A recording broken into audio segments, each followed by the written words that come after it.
History's strange, it's alien, and it won't give us what we would like to have. Victory or death. That phrase is not poetry. It is logistics. It is a password. It is a statement that the margin for error has vanished. In late December of 1776, the American Revolution is not marching confidently toward destiny. It is slipping, freezing, bleeding, and coming apart at the seams. The crossing at McConkey's Ferry is not meant to be remembered. It is meant to work. If it fails, there is no encore. The revolution is on the brink of collapse. Fort Washington is gone. Fort Lee is abandoned. Manhattan is lost. British forces push south and west with methodical confidence. The Continental Congress has packed up and fled Philadelphia like tenants escaping a fire. Washington's army is shrinking by the day. Enlistments are expiring. Desertions are accelerating. Supplies are thin. Morale is thinner. The British believe the rebellion is dying. They are preparing winter quarters and waiting for surrender. They are not wrong to think that. Washington himself admits it. I think the game is pretty near up. This is not rhetoric for effect. It is a private admission. December 1776 is a calendar filled with X marks and one terrifying date, December 31st, when much of the army legally ceases to exist. Thomas Paine's words are read aloud to the troops, not because they are elegant, but because words are cheaper than reinforcements. These are the times that try men's souls. The army hears it. Some stay, many do not. Washington abandons the Fabian strategy. Retreat and survival are no longer enough. An audacious offensive is the only remaining option.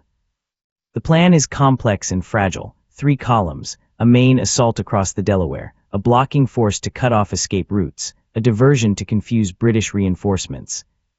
It depends on timing, weather, boats, and exhausted men doing exactly what they are told in the dark. This is not brilliance, it is necessity.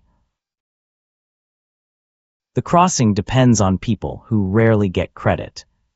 Mariners from Marblehead who know how to move boats through ice. Henry Knox, who somehow keeps artillery functioning in conditions that destroy fingers and morale. The Durham boats, blunt, ugly workhorses designed for hauling ore, not history. Without them, the plan collapses before it touches New Jersey. Revolutions often turn on very unromantic tools. Nature intervenes.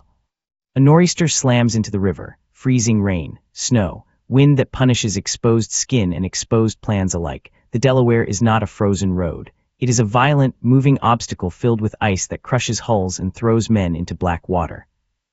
The schedule breaks, units fall behind, the diversion fails entirely.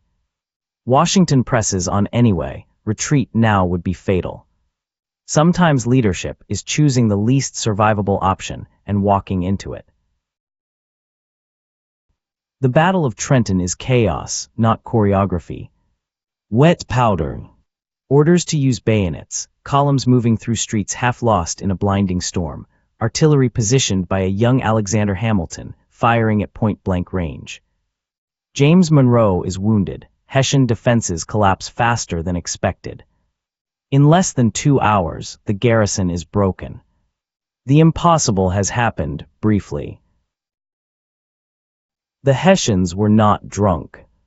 They were exhausted, harassed for days by local militia, commanded by an officer who underestimated his enemy and refused to fortify the town. The myth of the drunken mercenary is comforting. Reality is more useful. Arrogance and fatigue kill more armies than rum. History is rarely kind to easy explanations. The clock is still ticking. December 31st approaches. Washington rides among the troops and makes a personal appeal. He offers money, he offers honor, he offers 6 more weeks of service. It works barely. Then comes the second crossing back into New Jersey, prisoners in tow, followed by another return to Pennsylvania. The army survives by inches. Sometimes victory is simply staying alive long enough to try again. The 10 crucial days unfold. Another fight at Trenton, a nighttime escape around Cornwallis, frozen ground, silent marches, then Princeton. British forces are surprised again. The illusion of British invincibility cracks.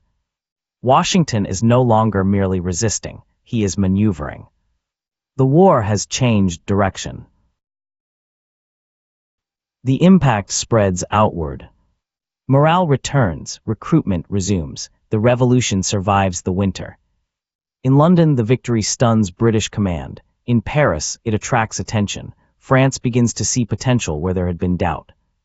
Frederick the Great later calls this one of the most brilliant military achievements in history. It is remarkable how far a small success can travel. The crossing enters cultural memory.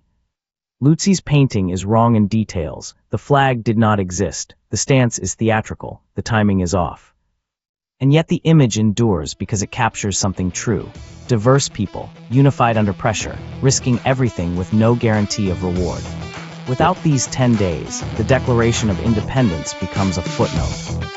History does not turn on inevitability. It turns on moments like this, when someone decides that defeat will not be accepted quietly.